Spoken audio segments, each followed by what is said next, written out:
Good morning. Today we are in Ruth chapter 2 verses 1 through 12 on page 37. If you haven't read it, go ahead and pause the video and read it now. Today we were going through this passage and we saw that Ruth, how she lost her husband. She was in a new country, but yet that didn't stop her. She was dedicated, she was loyal, she was beside Naomi, and she was willing to go work and provide and really do her part in the family. So are you starting something new? Maybe you're new to youth group. Maybe you have a new school year. Maybe God has done some things in your life and now you're going to school and it feels weird to be around those same friends. Are you willing to seek God in your daily activities so you can see how God works in those situations?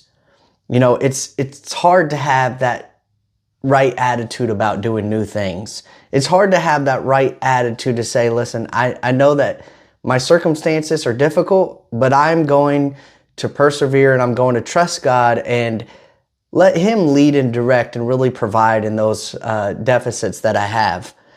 Boaz was the owner of the field that Ruth just so happened to work in. He was also a relative of Naomi's. What kind of relationship did Boaz have with his employees? Well, we can see from this passage that Boaz treated his employees with respect.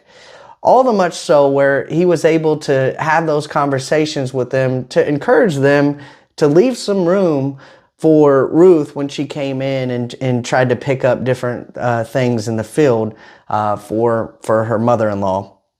So what kind of testimony did Ruth already have before Boaz even met her? Well, he knew that she was hardworking. He knew that she didn't carry the same bitter spirit that Naomi carried, who called herself Mara. So what did Boaz offer Ruth? We saw that Boaz offered Ruth to stay in the field that he owned and to work in that field, to basically feel part of the family there.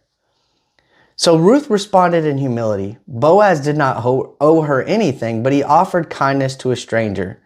How will you respond to God's grace in your life? Will you thank Him now?